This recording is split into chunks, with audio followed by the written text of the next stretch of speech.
ಶ್ರೀ ಮಹಾಗಣಾಧಿಪತಿಯೇ ನಮಃ. ಶ್ರೀ ಗುರುಭ್ಯೋ ನಮಃ. శ్రీమాత్రే నమః. శ్రీ మహాగణపతి సహస్రనామ స్తోత్రం 51వ శ్లోకం నుంచి 100వ శ్లోకం వరకు. విఘ్నకృన్నిమ్న చరణో ద్రావిణీ శక్తి సత్కృతః తీవ్రా ప్రసన్న నయనో జ్వాలినీ పాలితైకదృక్ మోహినీ మోహనో భోగదాయినీ కాంతిమండనః కామినీ కాంతవక్త్రశ్రీరధిష్ఠిత వసుంధరః వసుధారామదోన్నాదో మహాశంఖనిధిప్రియః నమద్వసుమతీమాలీ మహాపద్మనిధిః ప్రభుః సర్వసద్గురు సంసేవ్యః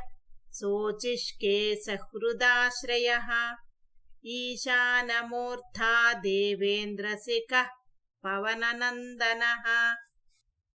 ప్రత్యుగ్రనయనో దివ్యో దివ్యాస్త్రశతపర్వదృక్ ఐరావతాది సర్వాశావారణో వారణప్రియః వజ్రాద్యస్త్రపరీవారో గణచండసమాశ్రయః జయా జయ పరికరో విజయా విజయావహః అజయార్చితపాదాబ్జో నిత్యానందవనస్థితః విలాసినీకృతోల్లాసః శౌండీ సౌందర్యమండితః అనంతానంతసుఖదః సుమంగళసుమంగళః జ్ఞానాశ్రయః క్రియాధార ఇచ్ఛాశక్తినిషేవితః సుభగా సంశ్రితపదో లలితాలలితాశ్రయః కామినీ పాలనః కామకామినీకేలిలాలితః సరస్వత్యాశ్రయో గౌరీనందనః శ్రీనికేతనః గురుగుప్తపదో వాచా సిద్ధో వాగీశ్వరీపతిః నళినీకాముకో వామా రామో జ్యేష్ఠా మనోరమః రౌద్రీముద్రితపాదాబ్జో హుంబీజస్తుంగశక్తికః రౌద్రీముద్రితపాదాబ్జో హుంబీజస్తుంగశక్తికః విశ్వాదిజననత్రాణః స్వాహాశక్తిః సకీలకః అమృతాబ్ధికృతావాసో మదఘూర్ణితలోచనః ఉచ్ఛిష్టోచ్ఛిష్టగణకో గణేశో గణనాయకః సార్వకాలిక సంసిద్ధిర్నిత్యసేవ్యో దిగంబరః అనపాయో అనంతదృష్టిః అప్రమేయో అజరామరః అనావిలో ప్రతిహతిరచ్యుతో అమృతమక్షరః అప్రతర్క్యోక్షయో జయ్యో అనాధారో అనామయో మలః అమేయసిద్ధిరద్వైతం అఘోరో అగ్నిసమాననః అనాకారోబ్ధిభూమ్యగ్ని బలఘ్నో వ్యక్తక్షణః ఆధారపీఠమాధార ఆధారాధేయవర్జితః ఆఖుకేతన ఆశాపూరక ఆఖుమహారథః సాగరమధ్యస్థ ఇచ్ఛుభక్షణలాలసః ఇచ్ఛుచాపాతిరేకశ్రీరిచ్ఛుచాపనిషేవితః ఇంద్రగోపసమానశ్రీరింద్రనీలసమద్యుతిః ఇందీవరదలశ్యామ ఇందుమండలమండితః ఇద్ధ్మప్రియ ఇడాభాగ ఇడావానిందిరాప్రియః ఇక్ష్వాకు విఘ్న విధ్వంసీ ఇతి కర్తవ్యతేప్సితః ఈశానమౌలిరీశాన ఈశానప్రియహీతిః ఈషణాత్రయకల్పాంత ఈహా మాత్ర వివర్జితః ఉపేంద్ర ఉడుభృన్మౌలిరుడు నాథకరప్రియః ఉన్నతానన ఉత్తుంగ ఉదారస్త్రిదశాగ్రణీః ఊర్జస్వాన్నూష్మలమద ऊहापोहादुरासदः ऋग्यजुःसामनयन रुद्धिसिद्धिसमर्पकः ऋजुचित्तैकसुलभो ऋणत्रयविमोचनः लुप्तविघ्नः स्वभक्तानां लुप्तशक्तिः सुरद्विषाम् लुप्तश्रीर्विमुखार्चानां लोताविस्फोटनाशनः एकारपीठमध्यस्थ एकपादकृतासनः येजिताखिलदैत्यश्रीरेधिताखिलसंश्रयः ऐश्वर्यनिधिरैश्वर्यम् ऐहिकामुष्मिकप्रदः ऐरं मदसमोन्मेष ऐरावतसमाननः ओङ्कारवाच्य ओङ्कार ओजस्वानोषधीपतिः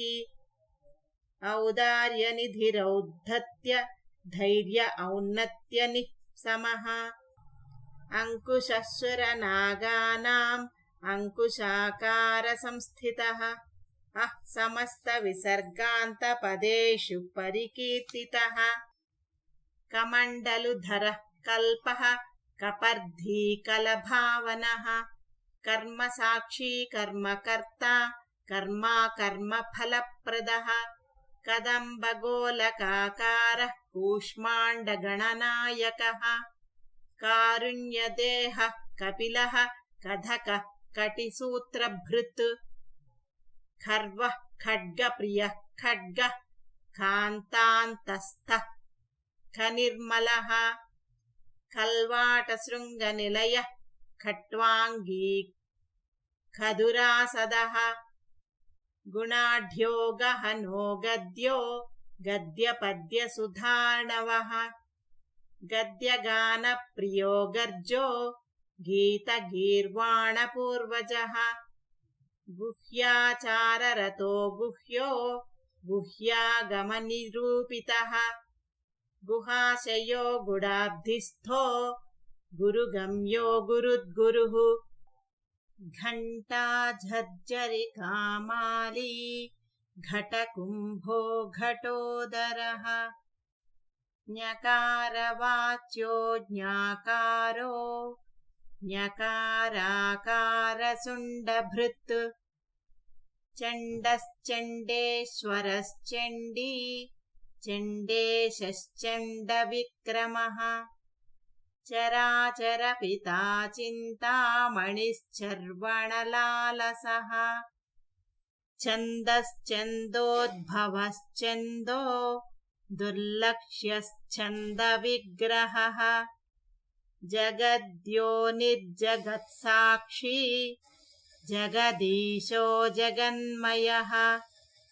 जप्यो जपपरो जाप्यो जिह्वासिंहासनप्रभुः स्रवद्गण्डोल्लसद्धानझङ्कारी भ्रमराकुलः झङ्कारस्फारसंरावष्टङ्कारमणिनूपुरः तद्वयी पल्लवान्तस्थ सर्वमन्त्रेषु सिद्धिदः डिण्डिमुण्डोडाकिनीशो डामरो डिण्डिमप्रियः ढक्कानिनादमुदितो ढौङ्को डुण्डिविनायकः तत्त्वानां प्रकृतिस्तत्त्वं तत्त्वं पदनिरूपितः ताराकान्तरसंस्थानस्तारकस्तारकान्तकः स्थाणुस्ताणुप्रियस्थाता स्थावरं जङ्गमं जगत् दक्षयज्ञप्रमथनो दाता दानं दमोदया दयावान् दिव्यविभवो दण्डभृद्दण्डनायकः दन्तप्रभिन्नाभ्रमालो दैत्यवारणदारणः दंष्ट्रालग्नद्वीपघटो देवार्धनृगजाकृतिः धनं धनपतेर्बन्धुर्धनदो धरणीधरः ध्यानैकप्रकटो ध्येयो ध्यानं ध्यानपरायणः ध्वनिप्रकृतिचीत्कारो ब्रह्माण्डावलिमेखलः नन्द्यो नन्दिप्रियो नादो नादमध्यप्रतिष्ठितः निष्कलो निर्मलो नित्यो नित्यानित्यो निरामयः परं व्योम परं धाम परमात्मा परं पदम् परात्परः पशुपतिः पशुपाशविमोचनः पूर्णानन्दः परानन्दः पुराणपुरुषोत्तमः पद्मप्रसन्नवदनः प्रणताज्ञाननाशनः प्रमाणप्रत्ययातीतः प्रणतार्तिनिवारणः फणिहस्तः फणिपतिः पूत्कारः फणितप्रियः बाणार्चिताङ्घ्रियुगलो बालकेलिकुतूहली ब्रह्मार्चितपदो ब्रह्मचारी बृहस्पतिः बृहत्तमो ब्रह्मपरो ब्रह्मण्यो ब्रह्मवित्प्रियः बृहन्नादग्र्यचीत्कारो బ్రహ్మాండావలిమేఖలః. తదుపరి శ్లోకాలను మరి ఒక ఎపిసోడ్లో తెలుసుకుందామండి. ఓం శ్రీ మహాగణేశాయ నమః.